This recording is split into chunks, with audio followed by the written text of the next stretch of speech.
Welcome to Minder Media. ప్రభునామంలో వందనాలండి. ఈరోజు దేవుని వాక్యము కీర్తనలు 34వ అధ్యాయము 10వ వచనము.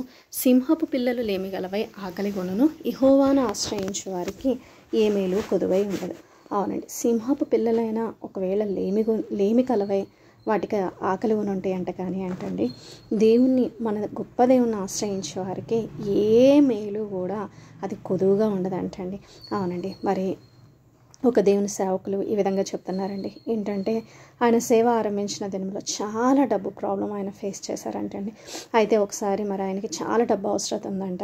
అయితే మరి ఒకసారి మరి బయటికి వెళ్ళినప్పుడు ఎవరో ఒక తెలియని వ్యక్తి మరి వచ్చారంటండి. ఆయన దగ్గరికి వచ్చి ఆయనతో మాట్లాడుతున్నప్పుడు ఆయనకు అర్థమైందంటండి, ఓకే మరి తెలియదు అని చెప్పి అర్థమైందంటండి. అంటే అన్నిలో నుంచి ఒకళ్ళు వచ్చి మరి ఆయనకి ఒక 10,000 మరి ఇవ్వడం జరిగిందంటండి. పాస్టర్ గారు, ఇవి మీకోసమే నేను తీసుకొచ్చాను, తీసుకోండి అన్నప్పుడు ఆయనకి ఎంతో ఆశ్చర్యం అనిపించిందంటండి. నా అవసరత నా దేవుడికి మాత్రమే తెలుసు, ఈయనకి తెలియదు కదా మరి అని అనిపించిందంటండి. ఎందుకు ఇస్తున్నారండి అంటే, నాకు ఎందుకో మీకు ఇవ్వాలి అనిపిస్తుందండి అని చెప్పేసి మరి ఆ డబ్బులు ఆయన చేతిలో పెట్టి వెళ్ళిపోయారంటండి. అయితే మరలా ఆ వ్యక్తిని ఇంకా ఎప్పుడు కూడా మరి ఆయన చూడలేదంటండి.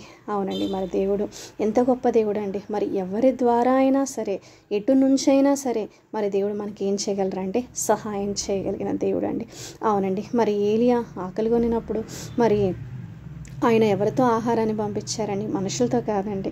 మరి కాకులకైనా ఆయన ఏం చేయగలరంటే ఆజ్ఞ ఇయ్యగలరు.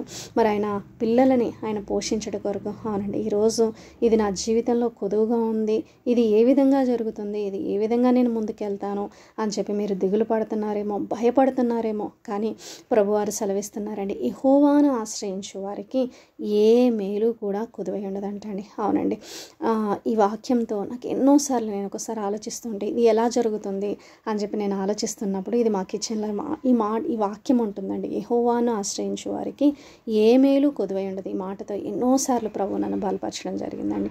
అవునండి, సింహపు పిల్లలైనా లేమి కలవై ఆకలిగా ఉంటాయి అంటే, కానీ మన దేవుని ఆశ్రయించు వారికి ఏ మేలు కూడా కొదువై ఉండదంటండి. ఓకేనండి, మరి మీరు ఏది కొదువుగా ఉన్నారో మరి ప్రార్థనలో పెట్టి మరి మనం అడిగినట్లయితే దేవుడు మనకి సహాయం చేస్తారండి. ఓకేనండి, ఈ వాక్యాన్ని బట్టి చిన్న ప్రార్థన చేసుకుందాం.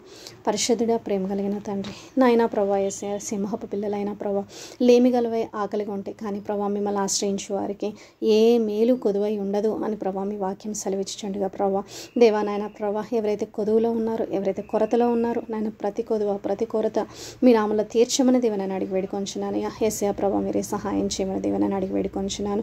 దేవా, ఈ వాక్యం ఎవరైతే వింటున్నారో వారి జాబ్స్లో, వారి బిజినెస్లో తోడుగుని నడిపించమని అడుచు ఈ చిన్న ప్రార్థన యేసయ్య అతి పరిశుద్ధమైన నామంలో అడుగుచున్నాను తండ్రి, ఆమేన్.